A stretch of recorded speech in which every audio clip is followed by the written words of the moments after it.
a new startup legislative package to boost their own ecosystem. And at the introduction of that package, the federal government of Germany said that the tech companies and startups would be one of the main drivers of growth of the economy of the country in the future. So this is the most industrialized country in Europe, and if they are saying that, we have to do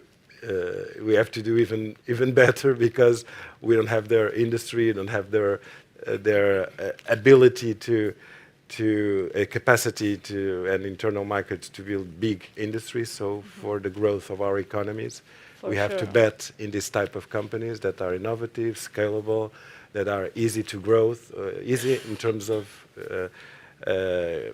time to growth, and they can be really one of the key factors to the growth of this economy. Germany, of course, is one of the motors of Europe. So yes, of course, we have to listen to those comments. It's very important. I think one of the keys that you just said is to think that we have anything. Like we don't have anything, actually. If we believe that we have so little, we will fight for having more. If we believe that we have a lot, we will just relax and don't have pressure on ourselves.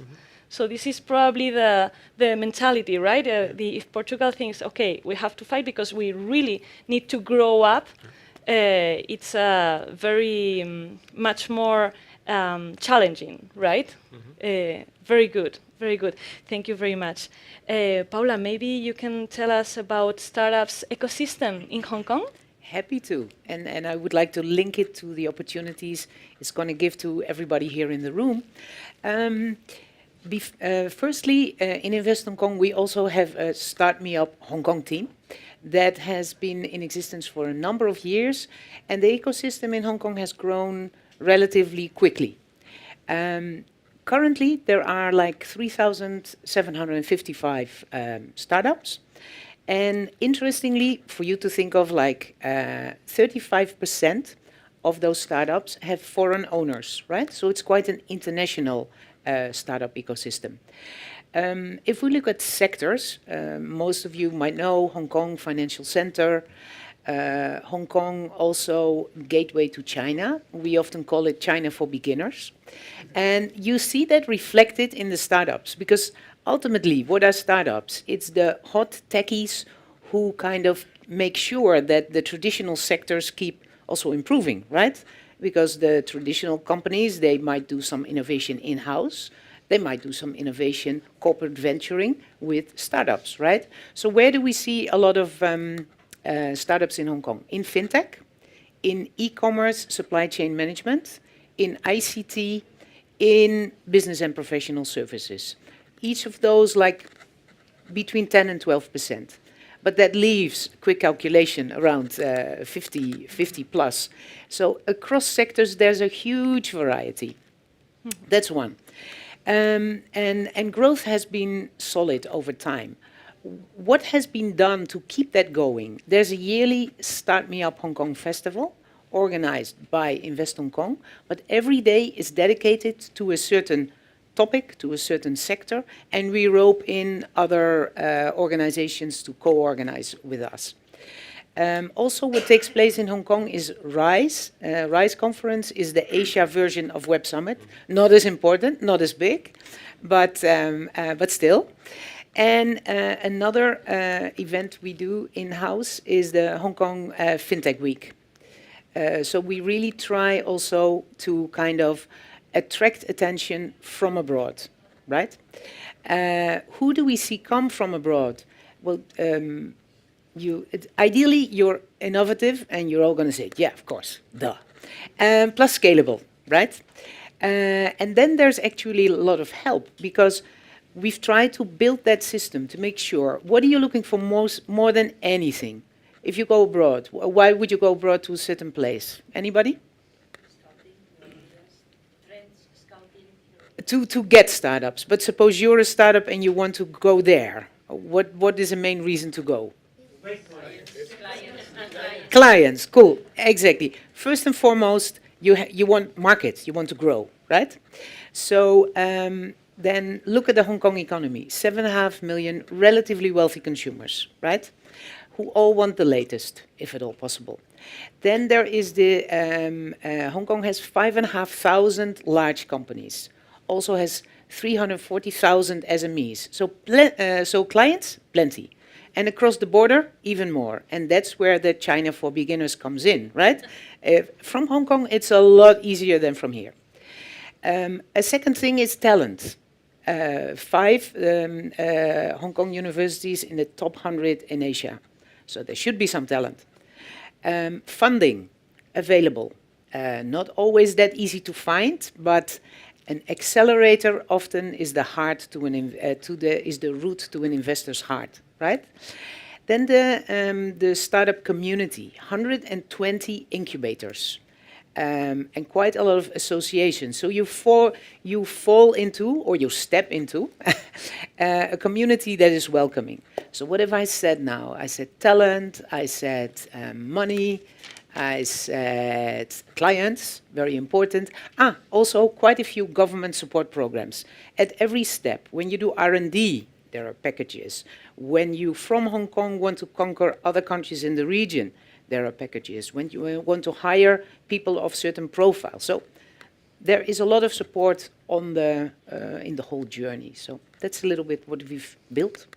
Sorry if I'm too long. Great picture of Hong Kong ecosystem. Great. Thank you very much, Paula. Manny, tell us about Israel, Okay. the startup nation.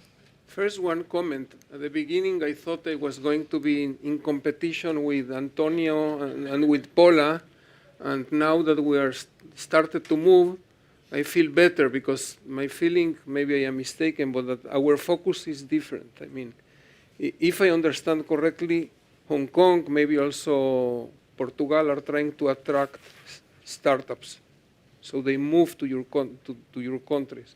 In my case, I believe that our focus, the focus of Israel, is a little bit different. Of course, if a startup wants to come, is welcome, but the main focus is to approach medium-sized and large-sized companies from País Vasco or from España, so they come to Israel to identify technologies. Not that the startups come to Israel, but that medium-sized, large-size come to Israel, participate, identify technologies, as I said, to incorporate them in their product systems, and later stage, if the technology is successful, for scaling up purposes. The same with respect to family offices and investors, that they for purposes of diversification, that they allocate some small percentage of their portfolio for investments in the Israeli high-tech ecosystem. Now, as Anna, with respect to your question as to the status of the Israeli ecosystem, on the one hand, we have nowhere is perfect, and Israel is far from being perfect. It's well known we have very difficult geopolitical problems, and also we are a small country. We are only 9 million inhabitants in Israel. But on the other hand, I must admit that, as you said, Israel is already deemed to be or known as the startup nation. And I believe that this is correct. I mean, I see it every day because at our office we see every day huge movement with respect to this ecosystem. We see every day new young people, age 21, 22, coming, starting startups. We see endless quantities of missions from all over the world coming to learn, to participate, to identify, to scout, etc. And also, I am not in statistics, but the numbers show it. Even though Israel is only 9 million people, and including like 1 million or more of religious Orthodox, that they don't participate in the economy, because they get like subventions from the country. Israel is the number 3 country with most companies listed on NASDAQ, which this is the number. Only the United States and Canada have more companies listed in the stock exchange of New York Nasdaq than Israel. The investment of Israel in high tech per capita is the largest in the world.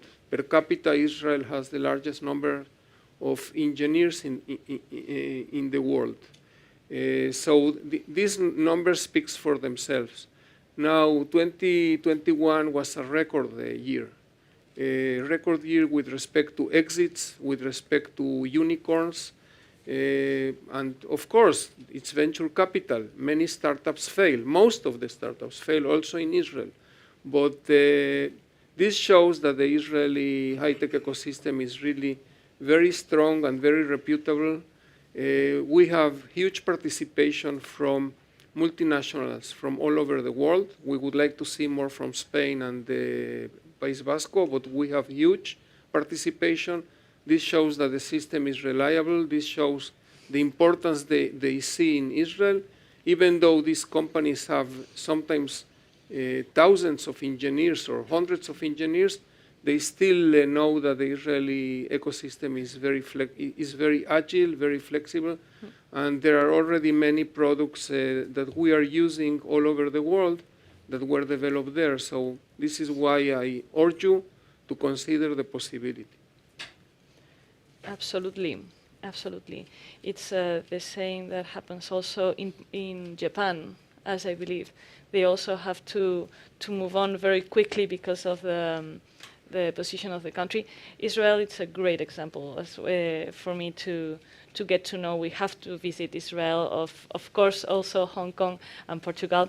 Okay, let's go to the next question. Why? Why to participate in those ecosystems? Which are the advantages? Maybe Manny, you want to continue? I think that I already addressed this a little bit because there is great innovation, and if a company from another country wishes to remain state-of-the-art or to obtain a status of being state-of-the-art, they should not disregard the need to participate and to be present, to do scouting in Israel. And I think that this is the main reason, to maintain this status of state-of-the-art. Very good. Antonio? Well, we have also some differentiation points that I'd like to point out, and that make us a good option for starting up a business. Well, I would say that besides attracting startups and entrepreneurs, we are very focused on the internationalization of the Portuguese startups. That is a huge issue, and we have currently active initiatives that promote that internationalization. For instance, Startup Portugal has missions abroad that take more than 70 startups a year to international markets, showing them to investors, partners, and to other stakeholders in foreign ecosystems. We also prepare 100 startups, Portuguese startups per year, to exhibit at the Web Summit, and we bootcamp them, we workshop with them, and we show them how to prepare their own pitches and how to relate to investors. So we have specific measures and initiatives that help new business to start up in Portugal. But we also have characteristics as a country that are really favorable to these ventures. We are the fourth most safe country in the world, and nowadays that's a big issue, according to international ratings. We are the seventh country in the world in terms of English proficiency, and it's also an important argument, I think, because, well, it's the international language for business, and it makes it easier for doing it. We are the 11th country in the world in terms of connectivity. So the network and the quality of the network is really spread and good all over the country. Nowadays, it's not only Lisbon and Oporto that are real important hubs for startups. A lot of medium and small size cities in the country are really vibrant. They connect with local technological hubs and universities. And with this capability of connecting and with this good infrastructure of connections, it makes it easier to do that. We attracted a lot of foreign investors to make deals in Portugal. Last year, we reached a record of 1.5 billion euros invested in venture capital, by venture capital in Portuguese startups, 85% of which coming from foreign investors. So it's an interesting number.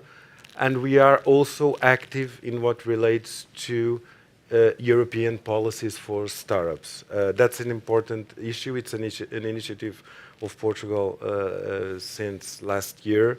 We are the founding members of ESNA, Europe Startup Nations Alliance, which aims to do what Startup Portugal is doing in Portugal, but Europe-wide. And it got the participation of 26 European states, plus Iceland, and is being formed and starting to be active in defining common initiatives for Europe to boost the European ecosystem and solve some gaps that we still have in Europe related to other geographies. For instance, the funding to scale-ups and pre-IPO funding. So it's where we are now very active in dealing with our European partners in order to also help Europe as a whole to be looked as home market to each European entrepreneur without so many barriers, without so many administrative difficulties, and making it easier for scaling up in Europe and not having to go abroad to the United States, for instance, or to Asia to get bigger funding tickets. Okay, and before Paula answers this question, I will ask you to start thinking about the questions that you will be doing to them, because we still have 10 more minutes, and maybe you can prepare some questions to ask to the panelists. Go for it, Paula. Now they are getting prepared to ask you the next one. Okay. You can tell us about the advantages, right? The advantages. About participating in the Well, ecosystem. I would say the biggest one is, like we also got it from the room, right? It's really to grow your business. And there, Asia is the fastest growing continent in the world at the moment. And I think the challenge very often, this is what we hear from companies, smaller or bigger, is like, how do I do this, right? How do I, China is a continent in itself, how do I do it? So I think with Hong Kong, we also try to give it to you bite size, the China for beginners concept a little bit. And I very much underscore what Antonio said about the Portuguese ecosystem. We have the honor to have helped Fizai, one of the Portuguese unicorns set up in Hong Kong. And just to illustrate how that started, I met Fizai in 2016 when they were still in Coimbra in the Instituto Pedro Nunes. And we had some chats with startups, and the finance person said of Fizai, I said, you guys, are you ready for Asia? Well, not yet. We go first to Silicon Valley, step by step. And they were already cash flow positive, right? They're very kind of technically super smart guys, very modest. And then, yes, like 1.5 years later, I got a phone call from our fintech person in Silicon Valley saying, hey, Paula, I met this company, really cool. They just got like 50 million in funding in Silicon Valley, and I see that is your project, right? We, of course, I said, yeah, hey, where to go? That's us. So, so I think what we're very used to, and the point I wanted to make is that companies come to us, they ask, how could we help? How does it work? And then there's never any rush. We're only in a hurry when you're in a hurry, right? So ask us first, and then maybe only a year later, or in the case of Vitae, 1.5 years later, we hear from the company again, right? So we try to, we're there, we try to share the info, and then you let us know when you're ready to rock. We also have a super active consultant in Israel, who is like knocks us all out of the park. And quite a few Israeli companies also go to Hong Kong. So main reason to go? Market. Business, clients. Business, let's do business, very good. So do we have some other questions, or may I continue doing a few questions? Yes, one. Yes, you have the micro. Thank you. Hi, thank you. My first question is for Antonio from Startup Portugal.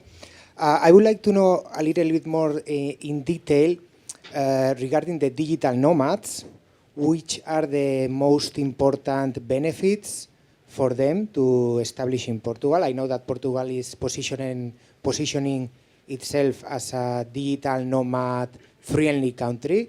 Can you tell us a little bit more about that, please? Well, yes, we are as I told, we are considered the 4th European country most attractive for digital nomads, the choice of digital nomads, yes. We have specific tax advantages that we are looking to deploy to those types of workers. They are still not out yet, but we are working on that with the government. We have, our characteristics as a country, as I told you before, are the main attractives for establishing digital nomads in Portugal. The access to, the easy access to also visa programs, tech visas, startup visas that we have for workers outside the European space are one of the key instruments also that make us so attractive to this type of workforce. We developed some fast procedures, administrative procedures, in order to make the tech companies more attractive to workers outside Europe by accelerating their processes of getting visas. And so the worker only has to show and to prove that it has a working contract with a tech company that is registered in the country, incorporated in the country, and the process is fastened and it's really more simple. It's one of the examples that we have for promoting this attraction to digital nomads. And also the connectivity, it's very important, as I previously mentioned. It's one of the key aspects also. And I think those are the main topics, yeah. Thank you. My next question is for Paula. I would like to understand a little bit better how can Hong Kong support those companies, entrepreneurs, as a gateway not only to China but to some other countries in Asia. Can you explain to us a little bit how does it work? Thank you. Thanks for the question. I think what we see a lot of companies do, right, is so they land in Hong Kong and maybe they start with one person from let's say the European head office, and they hire a couple of Hong Kongers, and the Hong Kongers can help them help with the sales in Hong Kong, right? But they also all professionals in Hong Kong are bilingual English, Cantonese. They can also help you formulate a strategy for across the border, right? There's a big area called the Greater Bay Area. Way back when they called it the Pearl River Delta, where everybody also speaks Cantonese, 86 million people. So with that Hong Kong team, you can also start making plans, because culturally it's a similar environment, right? Like taste, what websites people like, what presentation people like, you already can form a team there. And also, we see a lot of companies, bigger and smaller, use Hong Kong as a regional hub.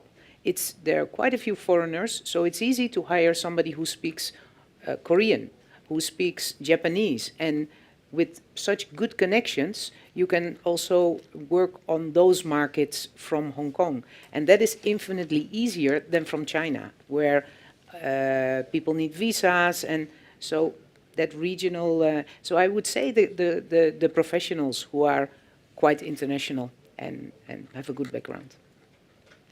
Very good. More questions? No? Yes?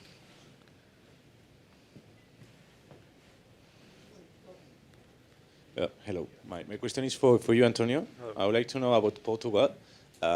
Congrats, first of all, about the great work that is actually doing the country.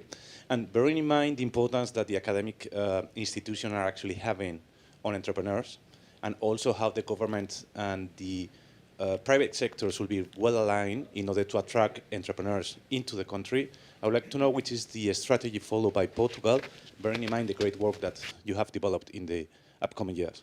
Yeah. Well, I think the interchange and the connection with the university is critical. It's one of the key aspects in order to make it more favorable to go and venture and launch your businesses from an early age. I really think that it begins before university age. So we make programs dedicated also to secondary schools and to try to put that entrepreneurial spirit into teenagers that aren't still university students. What we see in Portugal is that the major universities have their own department for entrepreneurship, and some of them, which are a reference, also have incubators, their own incubators.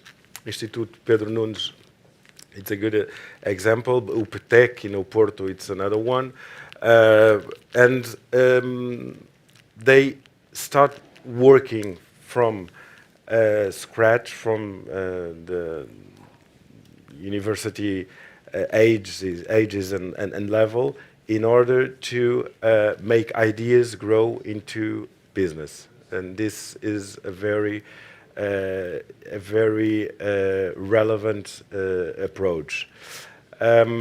We see some excellent startups that were built this way in Portugal, and that really grow very fast, and that currently are very well adapted to these new forms of work that we have currently. I can give you as an example, Remote is the most recent Portuguese unicorn. It started up in 2019 from a center city in Portugal, not a big region, and attracted already $500 million of investment. It has 1,000 workers worldwide, and it doesn't have a physical office space as a place to work. So it's 100% remote, and it's one of the good examples of these new forms of labor and company that come from this spirit that the new generations and the university generations really have. But when you talk about this to Google, to AWS, to Microsoft, even these big tech companies, they aren't still dealing with this type of so advanced concepts and ideas of ways of working. And this comes from universities, from students, and from the new generations. Okay, thank you very much. We just have the last 2 seconds and 30 seconds to answer, maybe.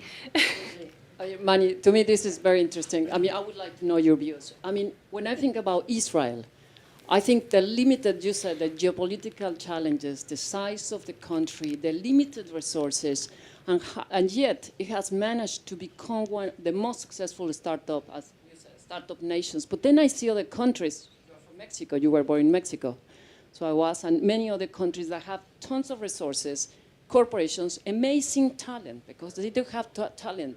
So you have many things, except for sometimes limited financial resources and that. But what has been the driver and the key success, or the key success factors to make of this country, like Israel, very successful, that other countries with much more haven't been able to do so?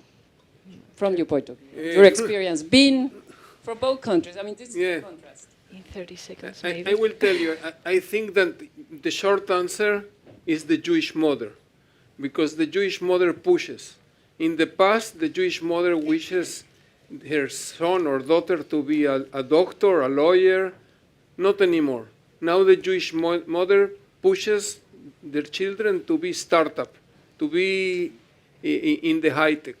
But the longer response is that it is a whole ecosystem. First of all, because of the geopolitical needs, unfortunately, Israel needs to have a strong army. And the army has priority in selecting soldiers. And first of all, the one that selects is the high-tech areas of the army, like cybersecurity, etc. So they select the best adequate candidates. They check every young person. They select the best one. They already come from high school with chemistry, biology, etc. Then they capacitate them. These are the most adequate people. In the army, when you are 21, you are out of the army, usually. So the ones that remain are, the ones that do the job are 18, 19, 20. So at the age of 21, they already have huge experience.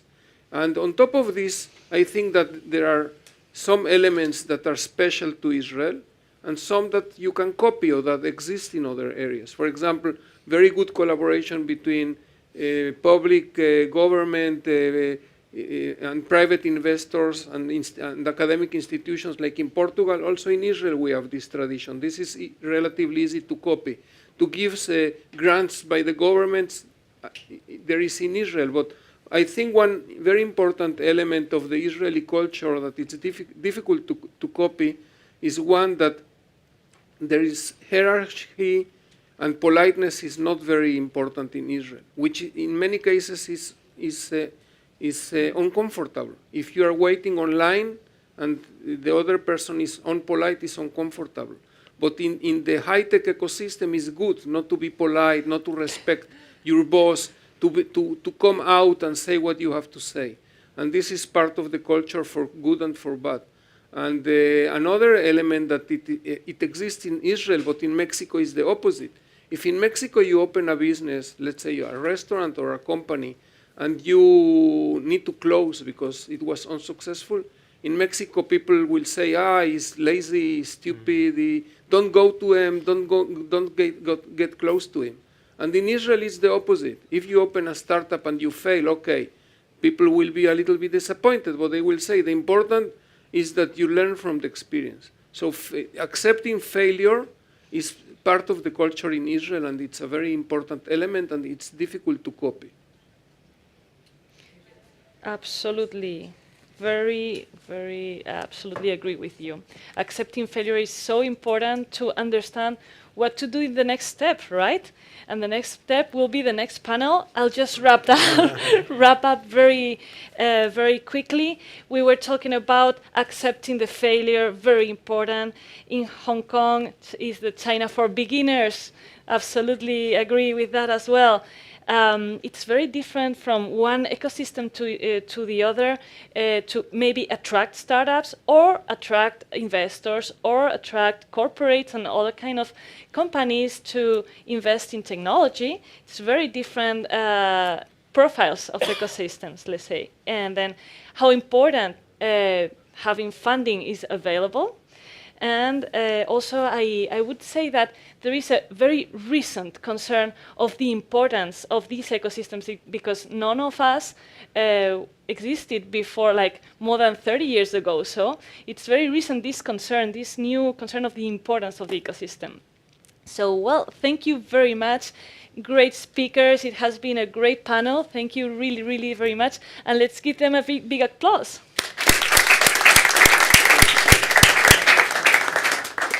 And now comes the next panel.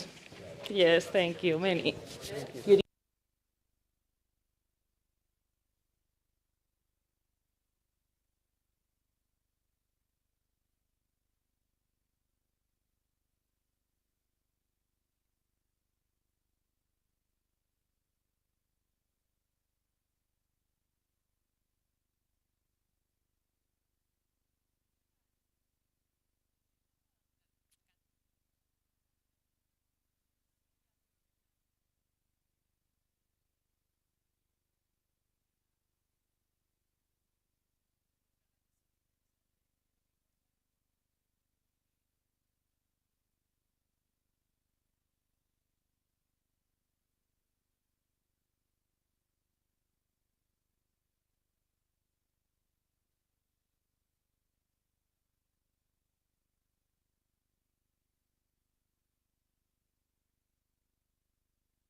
Un selfie.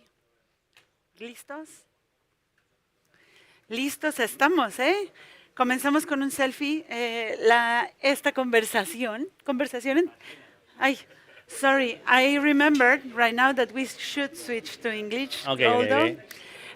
Thank you, everyone. Thank you for being here today with us. We are among friends, no? Yeah, Koldo? absolutely. We are among friends, and we are talking about something that I am passionate about, and I know that you are as well passionate about. You are dedicating at least your life to it, as far as I can know. We are talking about creating and building ecosystems through open innovation. So all the magic keywords. For those who haven't had the chance to know Koldo Achutegui, we can introduce you, although I think that right now everybody knows who is Koldo, no? But Do you Koldo, think so? You love me too much. No? give a quick introduction just for those who don't know. Yeah, well, good morning, everyone. Egunon in Basque. I am Koldo Achutegui. I work in the government of Biscay. I am the FD director, and I am one of the co-creators, I could say, of the building and the ecosystem where we are. And Marisol says, I am passionate about open innovation because it's one of our key elements in the Biscay Startup Bay. Exactly, and you know, well, my name is Marisol Menendez. I'm also passionate about open innovation and ecosystems. I'm former head of open innovation at BBVA, where I had the opportunity and privilege of creating the open innovation initiative and growing it and creating the ecosystem around it. And I always say that back then is when I fell in love with the concept of open innovation. Frankly, I put a name to what made sense for me into creating, the official definition of open innovation is building deliberately connections among units who weren't connected, like within a company or outside a company, to allow knowledge to flow to create value. Okay, so it's create connections to allow knowledge to flow because we want to create value. And you know the result of creating these connections, if you connect one to another and you add another connection and you add another connection, we have an ecosystem.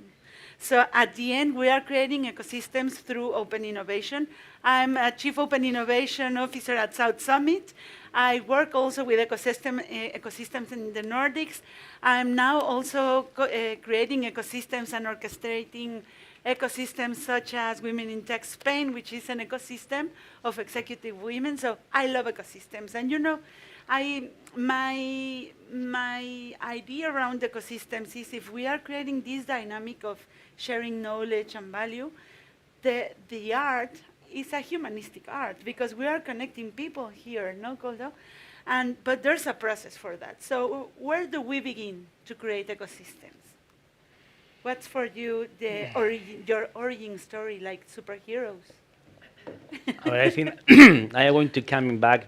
This morning we have a breakfast about Biscay Startup Bay, which is our ecosystem and is one of the claim of South Summit Biscay Startup Bay, this event, the ecosystem builder.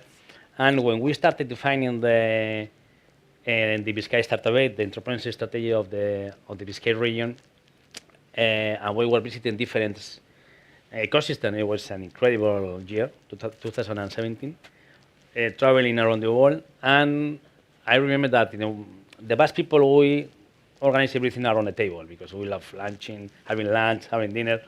And we have having lunch with one person from Boston, and he told us, look, you have to create an ecosystem taking into account your strengths.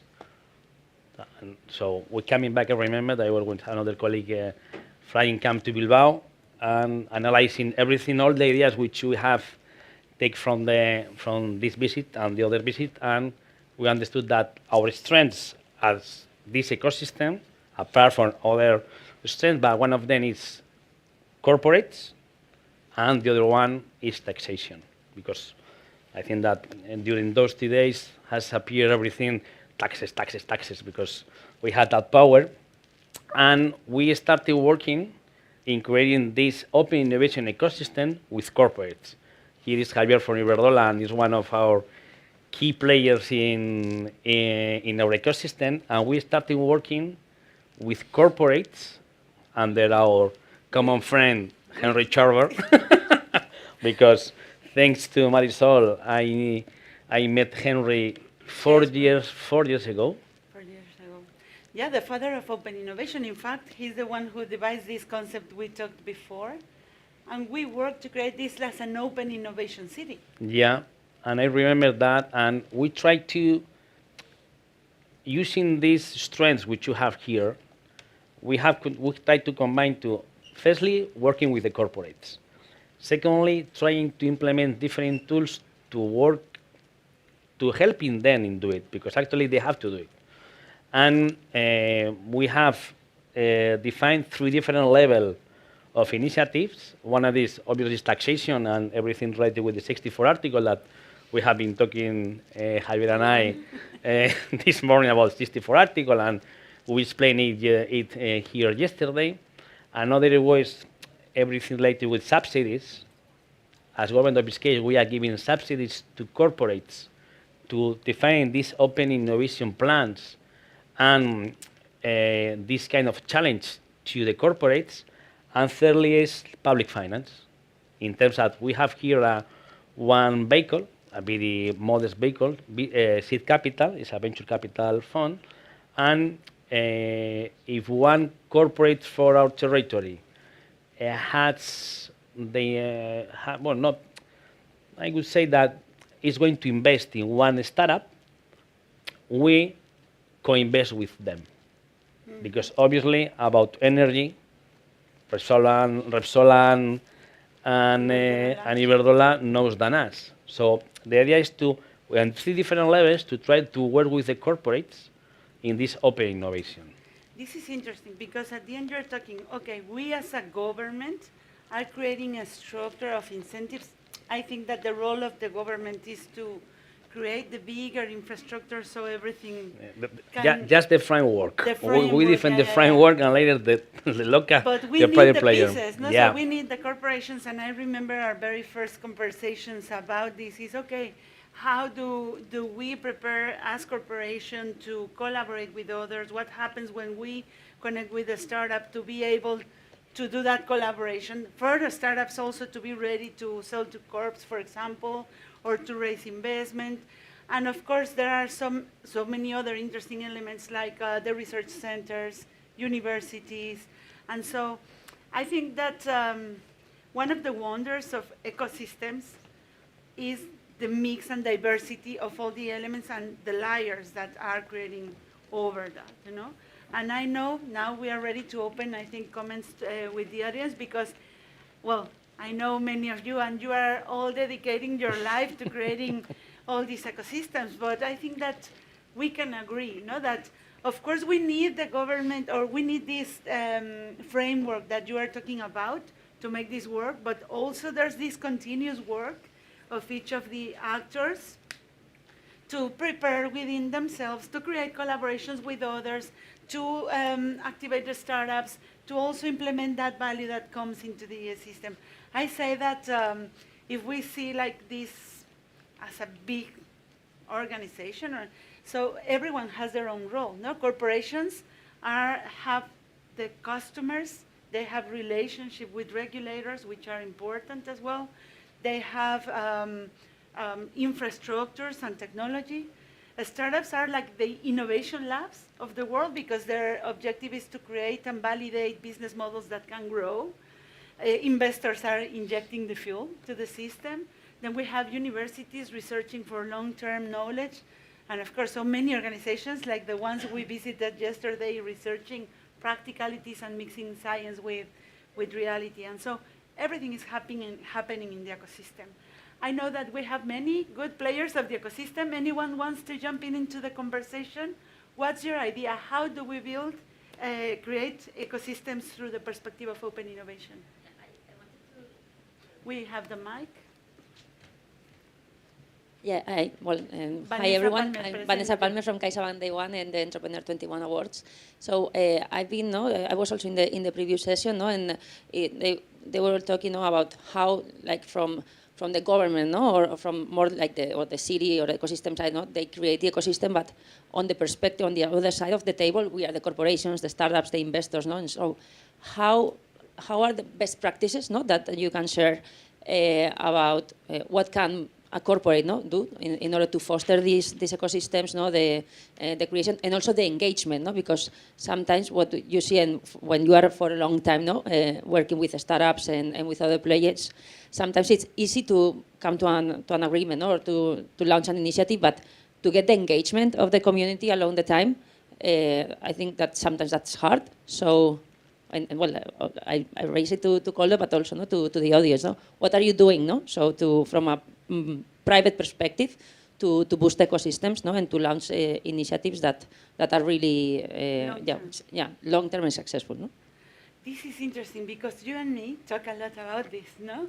And let me give a little bit of context. I devised a methodology called the 3 dimensions of open innovation, trying to structure everything I learned, building this within BBVA.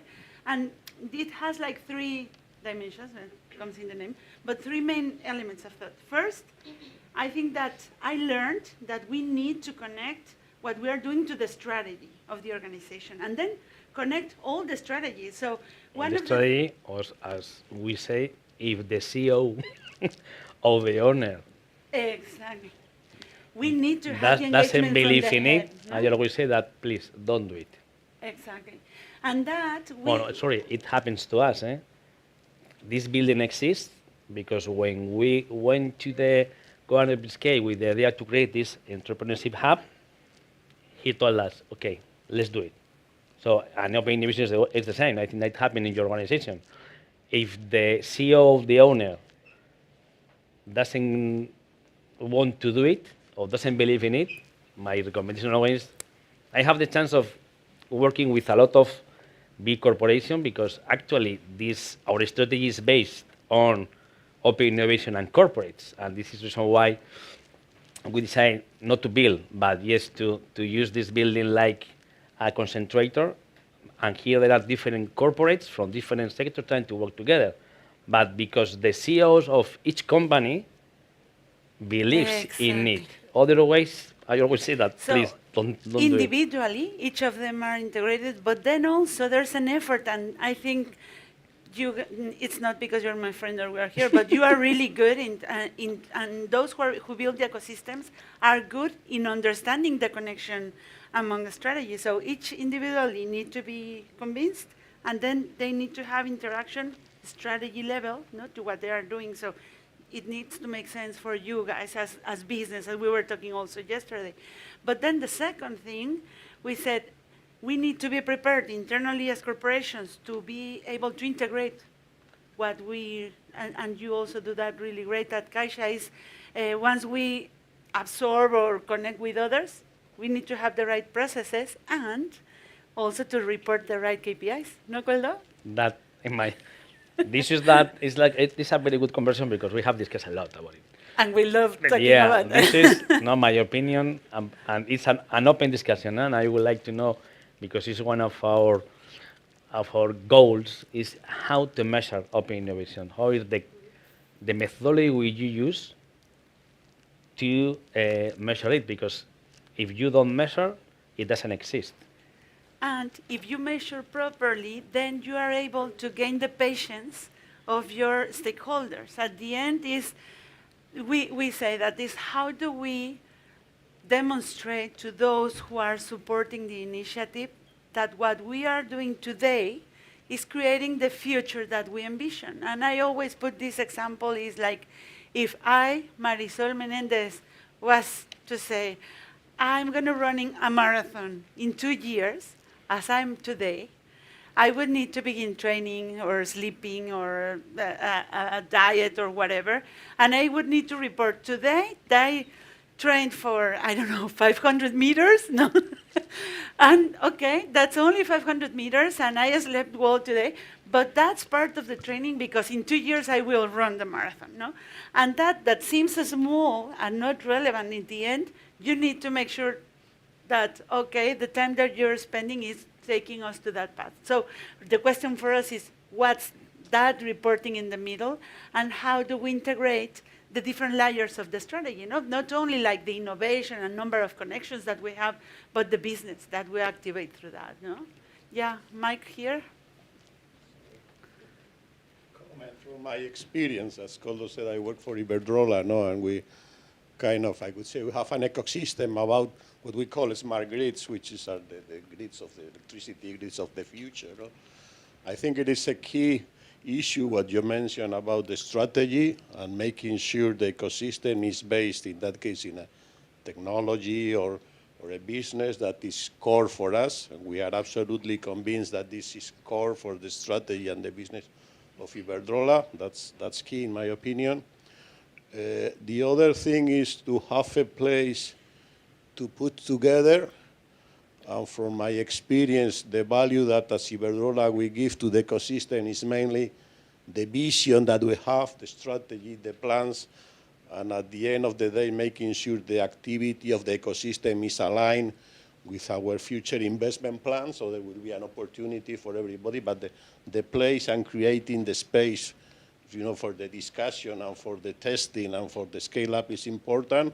I think it is extremely important what Diputación is doing, because there is a very high competition.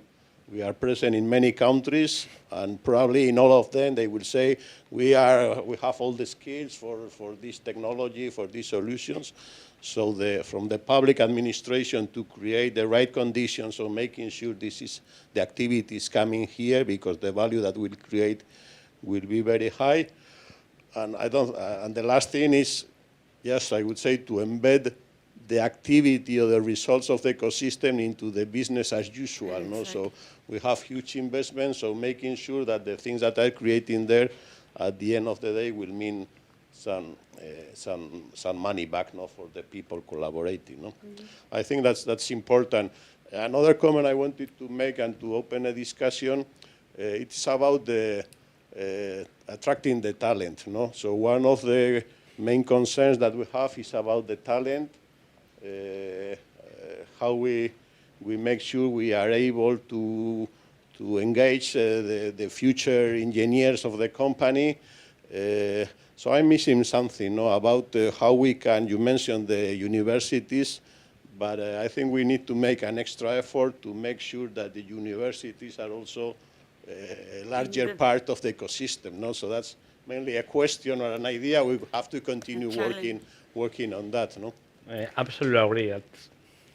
Coming back to my previous meeting or discussion, because we have a meeting with investors and startups about our ecosystem, and one question was what to do or how to convince the university, or how are the carrots to convince universities to be integrated in this ecosystem of open innovation. Because we are talking about, you and I, we are always discussing about corporates, in the inside out, outside in, all of the Henry concept, but I think that you are absolutely right that we need to integrate in some way the universities and the tech centers. Both. Here we have technology, it's incredible here, and I think that the idea is how to integrate everything, apart from corporates and startups, the universities and tech centers. And I think that that's where maybe the humanistic side of it also comes in, no? Because when we are talking about long-lasting ecosystems, we are creating, cooking slowly, like a good broth. Your marathon. The marathon. So we are creating something, and that's counterintuitive to the speed that we are living today. And in fact, this challenge about creating ecosystems, I think, is unique in our times in terms of the speed that we need to answer to things, in terms of the complexity and number of connections. But at the same time, you want it to be long-lasting, no?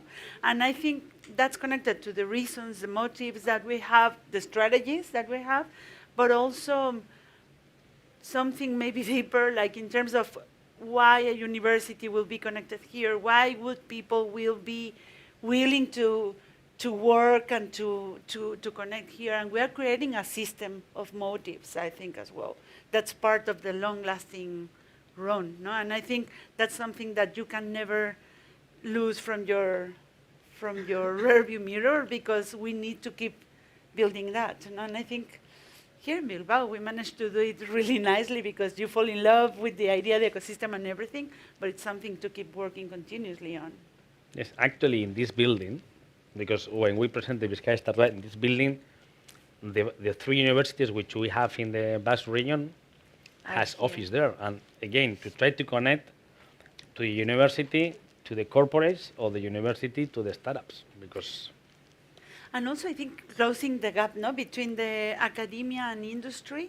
There's some distance, no, on the relevance that they have to each other. So maybe get closer in terms of challenges and everything. Any other?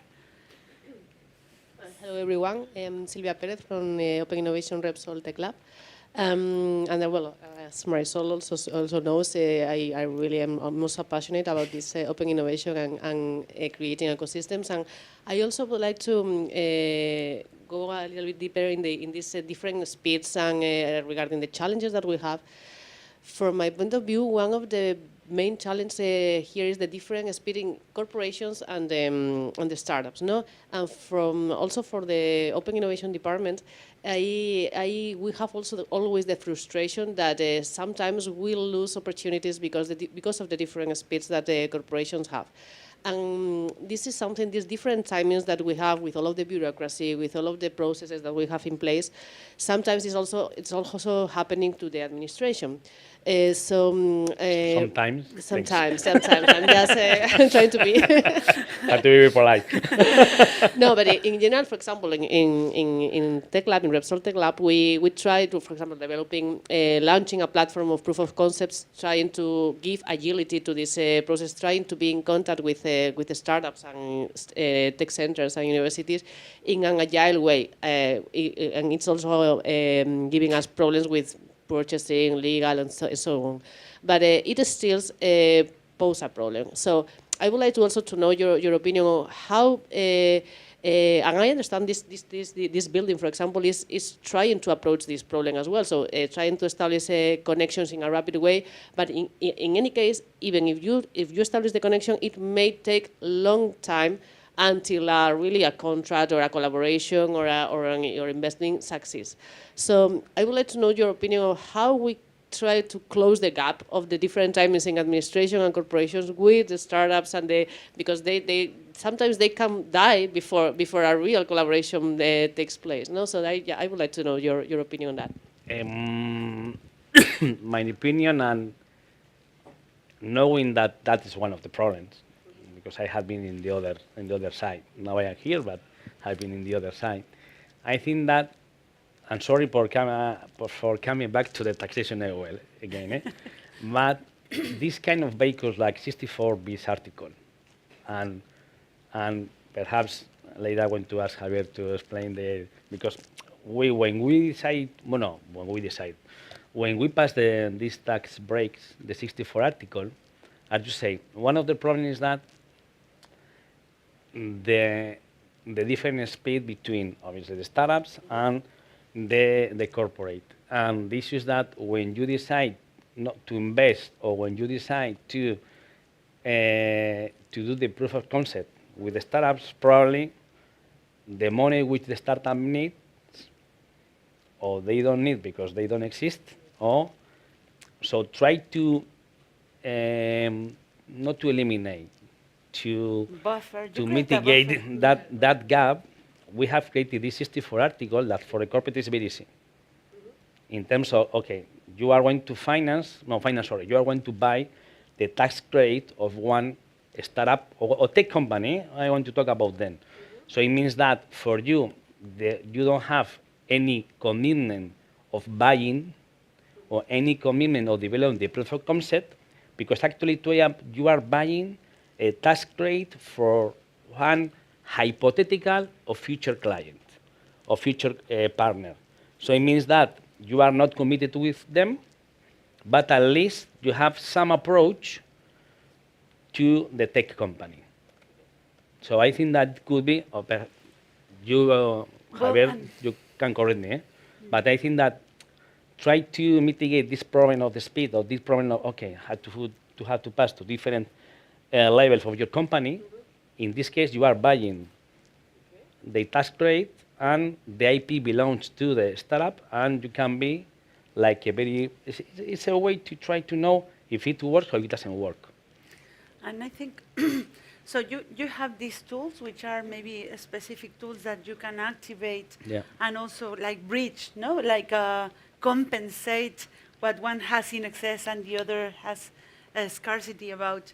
But I also think that nowadays we are witnessing at least the surgence or the creation of a new kind of profile that is needed, because we need to have people who are transversally looking at what's happening and communicating one another, hey, you have this opportunity to collaborate. So we have several roles in the ecosystems like that, like sometimes within organizations, like for example you do, or what. Marisol, inside, outside the company. I think there are many. So I call them the ecosystem orchestrators, and we are present in different points of the ecosystem. So it's a new word, we have to take a note. Ecosystem orchestrator. So in fact, I think of myself as an ecosystem orchestrator. What we do is we are connecting these dots and telling people, hey, this guy needs what you have, you need to connect and you can balance out and use the 64 Bs because that's ready for you. And I think that this transversality also helps into connecting the right kind of dots for these things to happen and avoiding problems that we see in the ecosystem, like startups dying of waiting, which I think is less now than maybe in the past, because we are improving as ecosystem, we are maturing, and I'm sure that, well, many of you guys I know that have been working in this like from the last 10 years, no? And we've learned as ecosystems, and startups have learned to sell to corporations, because the B2 Corp startups need to have a specific rhythm and a specific policy of sales. They need to be able to support 1 year of operations, because you know that the selling process is long, no? And that's part of the dynamic, but you need to be trained for that. But also you need players that can create the right kind of connections. That's my insight. Microphone. Yeah. Run.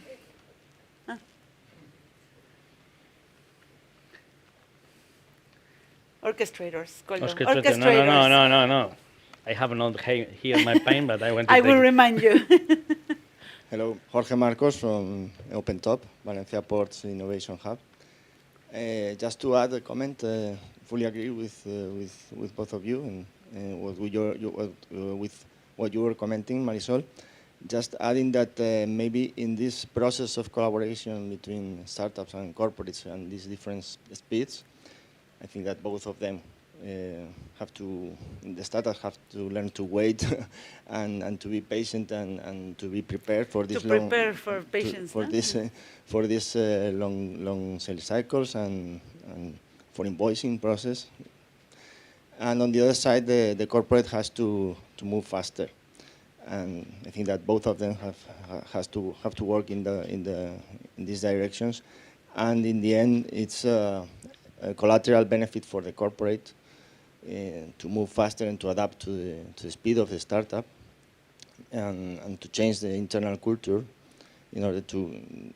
So it's I would say non-tangible benefit of open innovation for the corporate, and it is an important thing that it's always difficult to show to inside the organizations, but it's something that I think is one of the best results from open innovation for corporates. Sure. Once we have our KPIs, we will be able to show it, ¿verdad, Cuida? Yeah, the KPIs for me is the most important issue. Next one. Yeah. Hey, I'm Clara from My Way Hills Startup, and I have, it was related to attracting talent. My question there is there the problem that the student doesn't know what is he good at, so he cannot explore his potential? Or from our experience working, we just had a close collaboration with a graduate engineer from the UPV, and he was telling us, the problem is that I want to do things, but in my class, people doesn't want to do them. Like, it's the lack of ambition, so that we cannot attract them. So he was requesting us, hey, can we work together?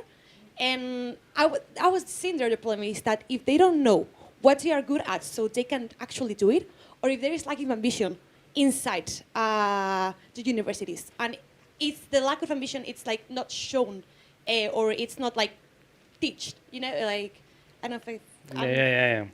so those were like, I was all the time thinking like, they don't know if they are good at what they are doing, or they don't choose the field that they should develop themselves in well, or is that maybe the lack of ambition is in our society into the students is not well focused or oriented to.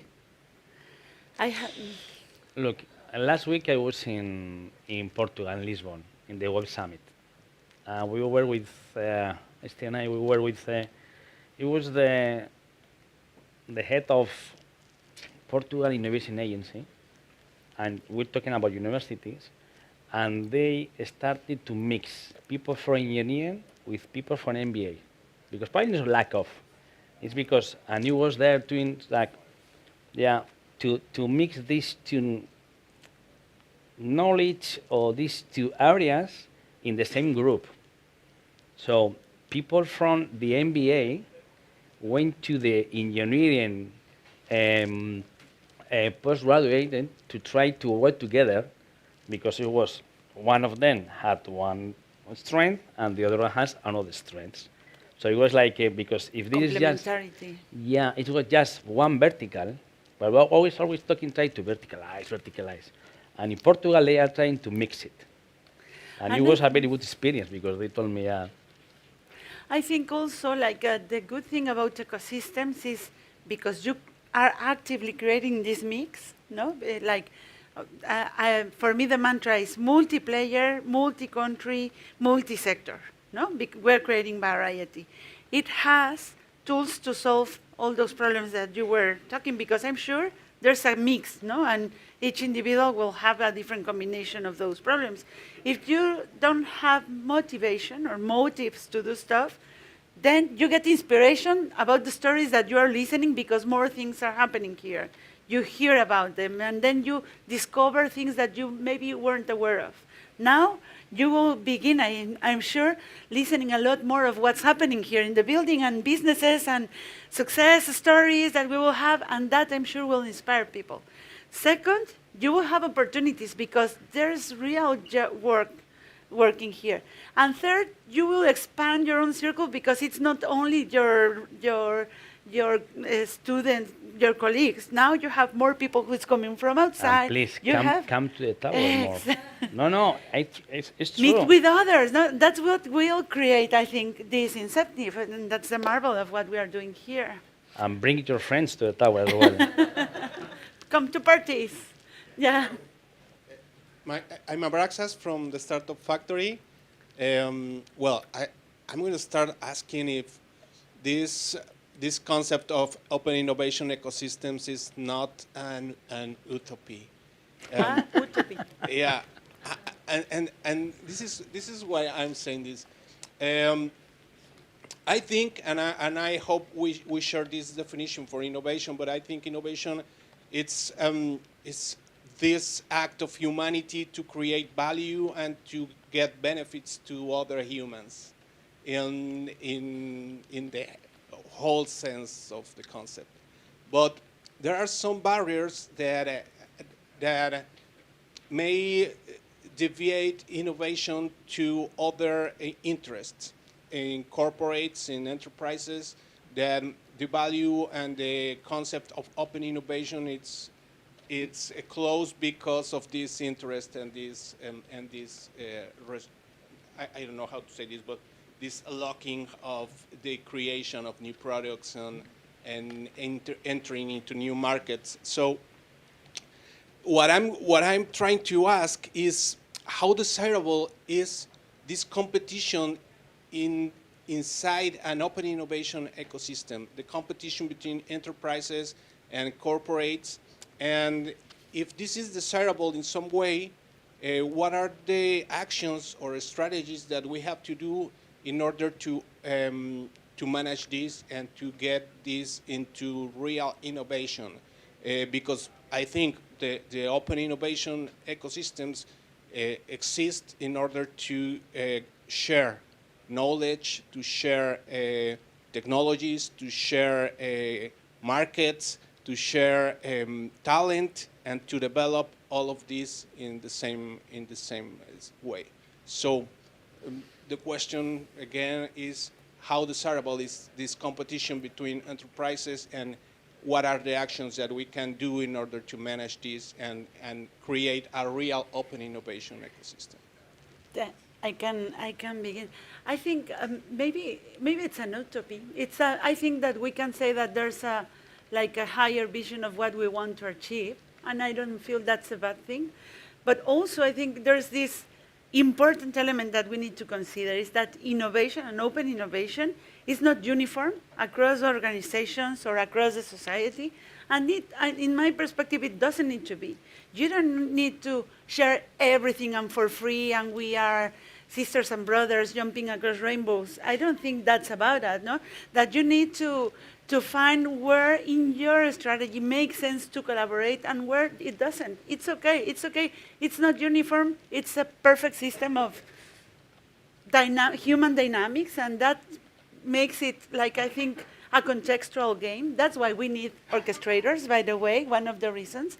But also, it's okay. It's okay. In my sense, it's okay that it's not perfect and that we have that perspective, and it's okay to compete. It's okay to share. It's okay to do business, you know, and find the right moments for that. A closing remark, Koldo, because we are ready to close shop today. Yeah, no, the last one. One of the reasons why, there are a lot of reasons, but one of the reasons why we decide to do which we are doing here, and taking into account that our strengths are the corporates, or is the corporates, is here comparing to other places, I don't want to say place, here the corporate has the chance of taking coffee together. In spite of having walls, very cool walls, because we are an entrepreneurial center, I think that when we're analyzing the different models around the world, here at least there are going to be a lot of corporates. So I think that perhaps it's also in terms of, here we have Iberdrola and Repsol. And we like you guys. And we love both. So both. So it means that, and so they can be in the future now collaborations, because being together, things happen. If you are not together, it's impossible. It's like everything in the life. And in that sense, one of the ecosystems which we analyzed as well was Boulder in Colorado, when Techstars was born. And do you know what is the claim of Boulder, Colorado? Give first. Give first. So, because in these ecosystems, you have to be generous. Generosity opens the doors, yeah. Open, more or less, but at least generous. So, when we were analyzing, and when they told us, one of the founders of that ecosystem, and say, no, give first, because giving first, you are going to be rewarded in the future. And I think if we have better roads together, we can run better races. But thank you very much, guys. We are so pleased to have this opportunity. And for me personally, Koldo, you know, it's always a pleasure to talk to you about ecosystems, open innovation, KPIs. We are talking continuously about that. You know, we love this, and we love being in South Summit, and we have South Summit in Bilbao and in the tower. Thank you very much, guys. Thank you. Enjoy the rest of the day.